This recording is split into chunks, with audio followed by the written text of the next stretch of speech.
आज का ये वीडियो उन सभी लोगों के लिए है जिनको दूध पीना अच्छा लगता है, जो रेगुलरली दूध पीते हैं। तो क्या दूध पीने से भी आपको कोई तकलीफ हो सकती है या कोई बीमारी हो सकती है, या अभी की जो कोई अगर तकलीफ है तो क्या वो बढ़ सकती है? अब आयुर्वेद की संहिताओं में इसके बारे में क्या बताया हुआ है, तो इसकी पूरी जानकारी हम इस वीडियो में लेंगे। पूरी जानकारी के लिए वीडियो आखिर तक ज़रूर देखिए, और अगर आप चैनल पर नए हैं, आपने चैनल को सब्सक्राइब नहीं किया है, तो आयुर्वेद की सही जानकारी के लिए चैनल को सब्सक्राइब भी ज़रूर कीजिए। नमस्कार, मैं हूँ डॉक्टर रूपाली जैन और आयुर्वेद फॉर एवरीवन में आपका स्वागत है। आयुर्वेद की संहिताओं में दूध का बहुत ज़्यादा महत्व बताया हुआ है। इसमें अलग अलग तरह के दूध यानी जैसे कि गाय का दूध है, भैंस का है, बकरी का है, तो इस तरह से अलग अलग दूध, उसके गुणधर्म क्या है, उसके फायदे क्या क्या है, इनके बारे में डिटेल में वर्णन हमें आयुर्वेद की संहिताओं में मिलता है। इसमें भी जो गाय का दूध है यानी देसी गाय का जो दूध है वो सबसे अच्छा बताया हुआ है। इसे जीवनीय शक्ति से युक्त बताया है। इसे रसायन भी बताया है, यानी हमारी जो आयु है यानी लंबी उम्र के लिए ये हमें मदद करता है। यहाँ तक कि मेधा को यानी जो हमारी स्मरण शक्ति है, बुद्धि है, उसको बढ़ाने के लिए मदद करता है। शरीर का बल बढ़ाने के लिए मदद करता है। अगर किसी को थकान है तो उस थकान को कम करने के लिए भी मदद करता है। तो इस तरह से आयुर्वेद में जो गाय का दूध है, जिसे गोदुग्ध कहा जाता है, तो वो बहुत अच्छा बताया हुआ है। आयुर्वेद में दूध के सामान्य गुण यानी कॉमन प्रॉपर्टीज भी बताई हुई है। तो इसमें इसे मधुर रसात्मक यानी इसका जो स्वाद है वो मीठा स्वाद बताया हुआ है। इसके अलावा इसे स्निग्ध गुण वाला यानी ये शरीर में एक स्निग्धता उत्पन्न करता है, लुब्रिकेशन, चिकनापन उत्पन्न करता है। इसके साथ ही इसे गुरु बताया हुआ है, यानी ये पचने के लिए थोड़ा सा भारी है। और इसे शीत गुणात्मक यानी इसकी जो तासीर है वो ठंडी है। अब ये जो दूध है ये धातुवर्धक है, यानी शरीर के धातुओं को बढ़ाने वाला है। आयुर्वेद में 7 धातु बताई जाती है, रस, रक्त, मांस, मेद, अस्थि, मज्जा और शुक्र। तो इन सभी धातुओं को ये बढ़ाने वाला है, ये ब्रूहन करने वाला है। अब देखिए आयुर्वेद में वात, पित्त, कफ ये 3 दोष बताए जाते हैं। तो जो दूध है वो वात और पित्त को तो कम करता है लेकिन कफ को बढ़ाता है। तो जिनके शरीर में ये कफ दोष ऑलरेडी बढ़ा हुआ है तो वो लोग अगर दूध पीते हैं तो उनका ये कफ और बढ़ेगा, और जो ये कफ बढ़ने के कारण बीमारियां हो सकती है तो उन बीमारियों को भी ये दूध ज़रूर बढ़ाएगा। आज के समय में जो लाइफस्टाइल डिसऑर्डर्स है वो बढ़ रहे हैं। लाइफस्टाइल डिसऑर्डर यानी गलत जीवन शैली के कारण होने वाली बीमारियां। अब गलत जीवन शैली यानी क्या, तो गलत जो हमारी खान पान की आदतें हैं या फिर रहन सहन है, शारीरिक क्रिया है, तो अगर इसमें कोई गलती हो रही है तो उसी के कारण ये लाइफस्टाइल डिसऑर्डर्स क्रिएट हो रहे हैं। अब देखिए हमारा जो खान पान है वो बहुत चेंज हो रहा है। बाहर की चीज़ें हैं, फैटी फूड है, बिना भूख के खाना है, तो ये सब बढ़ रहा है। फिजिकल एक्टिविटी कम हो रही है, नींद जब आ रही यानी रात को लेट सो रहे हैं, सुबह लेट उठ रहे हैं, तो इस तरह सभी कुछ चेंज हुआ है। आयुर्वेद में इस तरह की जो व्याधियाँ हैं उन्हें संतर्पणजन्य व्याधि कहा गया है। तो अब हम ये देखते हैं कि अगर आप दूध पीते हैं तो दूध के कारण कौन सी बीमारियां हो सकती है, किन लोगों ने दूध अवॉइड करना है, तो इसकी पूरी जानकारी वीडियो में आगे देखेंगे। दूध का जो मीठा रस है या इसका भारीपन है, यानी जो गुरु गुण हमने देखा कि ये पचने के लिए भारी है, या इसका ठंडा स्वभाव, ठंडी तासीर है, तो इसके कारण ये शरीर में कफ को बढ़ाता है। अब हमें पता है कि जिनकी कफ वाली प्रकृति है तो उनके शरीर में ये जो अग्नि है वो वैसे ही कम रहता है, उनकी जो भूख है वो कम रहती है, उनका जठराग्नि मंद रहता है, उनको खाना पचाने के लिए समय लगता है। तो अब अगर ये लोग रोज़ दूध पीते हैं या रेगुलरली लेते हैं तो इनका जो अग्नि है वो और ज़्यादा कम होगा, तो जिसे आयुर्वेद में अग्निमान्य कहा जाता है। अब देखिए आयुर्वेद में सबसे ज़्यादा इम्पोर्टेंस अग्नि को दिया हुआ है। अग्नि के भी 13 प्रकार है, उसमें से भी जो जठराग्नि है वो सबसे ज़्यादा इम्पॉर्टेंट है। अगर शरीर में कोई भी बीमारी होती है तो भी उसकी जड़ काफ़ी बार हमारे डाइजेशन से ही होती है। तो अग्नि का अच्छा रहना सबसे पहली ज़रूरत है। तो जिनका अग्नि ऑलरेडी मंद है, जिनको अग्निमांद्य है, उन्होंने दूध का सेवन बहुत ही संभाल के करना है। या फिर जो लोग बहुत एक्सेसिव क्वांटिटी में ये दूध लेते हैं तो उन्होंने भी इसमें थोड़ी सी सावधानी लेनी है। बहुत ज़्यादा दूध पीने से बढ़ने वाली जो दूसरी बीमारी है वो है स्थूलता या ओबेसिटी, जिसे आयुर्वेद में मेदो वृद्धि कहा गया है। अब देखिए, आयुर्वेद में जो 7 धातुएं हैं तो इसमें रस, रक्त, मांस में तो जो दूध है ये सभी धातुओं को बढ़ाने वाला है, तो इस तरह ये मेद धातु को भी बढ़ाता है। दूसरा जो है कि ये दूध जो है ये अग्नि को कम करता है, तो अग्निमांद्य जब होता है या जो हमारा डाइजेस्टिव फायर है ये जब स्लो डाउन होता है तो जो भी खाना हम खाते हैं तो वो डाइजेस्ट होने की जगह डिपॉजिट होने की तरफ टेंडेंसी करता है, तो इसी से फिर वेट गेन होना या ओबेसिटी दिखना, किसी में कोलेस्ट्रॉल बढ़ना है या फिर फैटी लीवर है, तो इस तरह की काफ़ी सारी बीमारियां बहुत ज़्यादा दूध पीने के कारण हो सकती है, या फिर जिन लोगों में ऑलरेडी पहले से ही वेट ज़्यादा है या फिर उनमें जैसे कि फैट डिपोजिशन की टेंडेंसी ज़्यादा है, तो इनमें दूध पीने से ये सारी जो तकलीफ़ें हैं वो बढ़ सकती है। दूध ज़्यादा पीने से बढ़ने वाली जो तीसरी बीमारी है वो है डायबिटीज़, जिसे आयुर्वेद में प्रमेह कहा जाता है। आयुर्वेद में जो प्रमेह है इस बीमारी के जो हेतु यानी इसके जो कॉजेस बताए गए हैं, तो इसमें एक बहुत ही सुंदर श्लोक उन्होंने बताया है।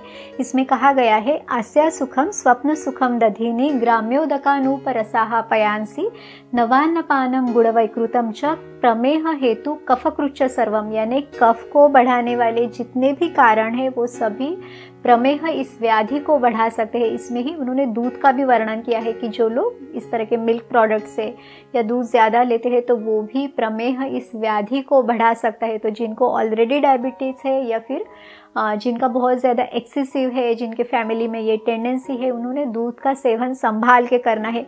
प्रमेह में भी जो आयुर्वेद में उसमें स्थूल प्रमेह और कृश प्रमेह इस तरह से फिर से 2 प्रकार भी बताए हुए हैं। तो स्पेशली जिन लोगों का ऑलरेडी वेट ज़्यादा है, ओबेसिटी है और साथ में उनको डायबिटीज़ है, तो उन्होंने दूध का सेवन कम करना है। अगर आपको हाइपोथायराइडिज्म है या फिर पीसीओडी है तो ये डिसीजेस भी दूध के बहुत ज़्यादा सेवन से बढ़ सकती है।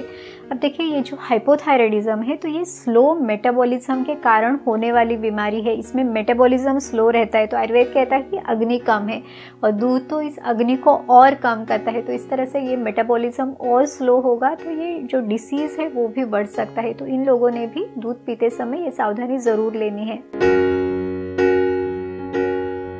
दूध के सेवन से कुछ त्वचा विकार यानी कुछ स्किन डिसीजेस भी बढ़ सकते हैं, स्पेशली ऐसे स्किन डिसीजेस जो कफ के बढ़ने के कारण यानी कफ की विकृति के कारण होने वाले हैं, जिसमें बहुत ज़्यादा ईचिंग रहती है या जो स्किन का जो एक टेम्परेचर है बहुत ठंडा सा रहता है, इन लोगों को बहुत ज़्यादा ठंडी लगती है, तो ऐसे लोगों में अगर ये स्किन डिसीजेस है तो वो बढ़ सकते हैं। दूसरी बात यह है कि दूध के साथ काफ़ी सारी चीज़ें हैं जो विरुद्ध आहार है, जैसे अगर दूध के साथ आप फलों का सेवन करते हैं या दूध के साथ कोई नमकीन चीज़ लेते हैं तो ये अपने आप में विरुद्ध आहार है, यानी इनकॉम्पेटिबल फूड है, अपोजिट फूड कॉम्बिनेशन है। और इस तरह का आहार अगर आपका फ्रिक्वेंटली लिया जाता है, यानी अगर समझिए आप कोई मिल्क शेक ले रहे हैं या फिर आप कोई नमकीन चीज़ और उसके साथ दूध ले रहे हैं या कॉफ़ी ले रहे हैं, तो ये सभी चीज़ें जो है तो ये शरीर में एक तरह की विकृति करती है और वो त्वचा विकारों को भी बढ़ा सकती है। तो जिनको ऑलरेडी ये त्वचा विकार है उन्होंने भी दूध का सेवन संभाल के करना है। जिन लोगों को सर्दी, खांसी, दमा यानी अस्थमा की तकलीफ बार बार रहती है, एक तरह का ब्लॉकिंग सेंसेशन रहता है, कफ बहुत ज़्यादा बनता है या गले में कफ अटका हुआ रहता है, तो उनकी ये तकलीफ भी दूध पीने से बढ़ सकती है, क्योंकि दूध कफ को बढ़ाने वाला है। खास करके जो छोटे बच्चे हैं तो उनकी एज वाइज उनकी वो कफ प्रधान अवस्था है, यानी उनकी खुद की प्रकृति अलग है, लेकिन जो उम्र के हिसाब से जो उनकी ये अवस्था है वो कफ प्रधान समय है और ये दूध भी कफ को बढ़ाने वाला है। और हम बच्चों को स्पेशली दूध ज़रूर देते हैं, तो अगर उनको इस तरह की जो कफज बीमारी है यानी सर्दी खांसी उनको बार बार रहती है और वो रेगुलरली दूध लेते हैं तो उनकी ये तकलीफ भी दूध पीने से बढ़ सकती है। साथ ही में अगर आप सुबह सुबह दूध पीते हैं तो देखिए सुबह 6 से लेके 10 बजे तक का जो समय है वो कफ का ही समय है, तो कफ के समय में अगर आप कफ वाली चीज़ लेते हैं तो आपकी जो कफ की बीमारी है वो भी ज़्यादा बढ़ेगी। तो इस तरह से थोड़ा सा सोच के भी, यानी जितनी क्वांटिटी में आप सहन कर सकते हैं या फिर आपकी बीमारी जब कम है तब आप इसे ले सकते हैं, लेकिन रेगुलरली आप इसे लेना अवॉइड कर सकते हैं। जिन लोगों का जठराग्नि मंद है, तो जठराग्नि अगर मंद है तो जो भी खाना हम लेंगे उसका पचन ठीक से नहीं होगा। और ये जो अपचित आहार है, जिसे आयुर्वेद में आम कहा जाता है, इसे आम विष कहा गया है, यानी एक तरह का ये विष या जहर है जो शरीर में काफ़ी सारी बीमारियों को उत्पन्न कर सकता है। इसमें से ही एक है कि आमवात की बीमारी, जिसे रूमेटॉइड अर्थराइटिस कहा जाता है, या फिर काफ़ी सारी ऑटोइम्यून डिसीजेज भी इस आम के बनने के कारण दिखाई देती है। तो अगर आपको भी इस तरह की तकलीफ है तो दूध का सेवन आपने संभाल के करना है। जब भी किसी को बुखार आता है यानी फीवर रहता है तो उनकी भूख कम हो जाती है, उनका अग्नि कम रहता है। आयुर्वेद में इसे ज्वर कहा गया है।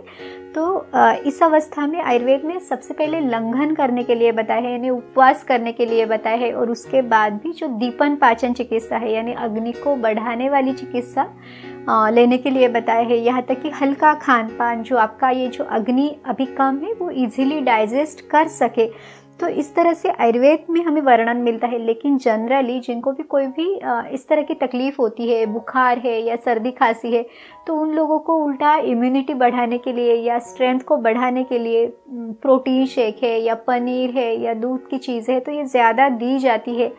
लेकिन ये आपका अगर अग्नि मंद है तो इन चीज़ों को वो नहीं पचा सकेगा, और उल्टा उसके कारण ही बाकी सारे लक्षण या समस्याएं भी बढ़ सकती है। जिन लोगों को नींद बहुत ज़्यादा आती है या फिर आलस बहुत ज़्यादा रहता है, जिनके शरीर में कहीं पे सूजन है यानी स्वेलिंग है, या फिर जिनके बॉडी में वाटर रिटेंशन रहता है, तो इन लोगों ने भी दूध थोड़ा सा संभाल के लेना है, प्रेफरेबली अवॉइड करना है। तो इस तरह से दूध पीने से काफ़ी सारी समस्याएं हो सकती है, या फिर जिनको ऑलरेडी इनमें से कुछ प्रॉब्लम है या सिम्टम्स है तो उनकी वो सिम्टम्स भी बढ़ सकते हैं, उनका डिसीज़ बढ़ सकता है। तो थोड़ा सा इसके बारे में सोच के आपने दूध का सेवन करना है। जिनके शरीर में वात और पित्त दोष डोमिनेंट है या वो प्रधान है, या जिनकी प्रकृति वात पित्त प्रकृति है, उन लोगों के लिए दूध एक बहुत अच्छा ऑप्शन है। लेकिन अगर आपको कफ से संबंधित कोई बीमारी है, आपका अग्नि मंद है, या शरीर में ओबेसिटी है, या स्लो मेटाबॉलिज्म के कारण होने वाली अगर आपको कोई बीमारी है, तो इसमें दूध का सेवन थोड़ा सा देख के, बीमारी की स्थिति को देख के आपने करना है। तो बस इतनी छोटी सी सावधानी आपने लेनी है। उम्मीद है इस वीडियो में हमने आपको जो भी चीज़ें बताई वो आपको मदद ज़रूर करेगी। अगर आपको ये वीडियो अच्छा लगा तो लाइक, शेयर और सब्सक्राइब कीजिए। फिर मिलेंगे अगले वीडियो में। आयुर्वेद को अपनाइए, स्वस्थ रहिए। नमस्कार।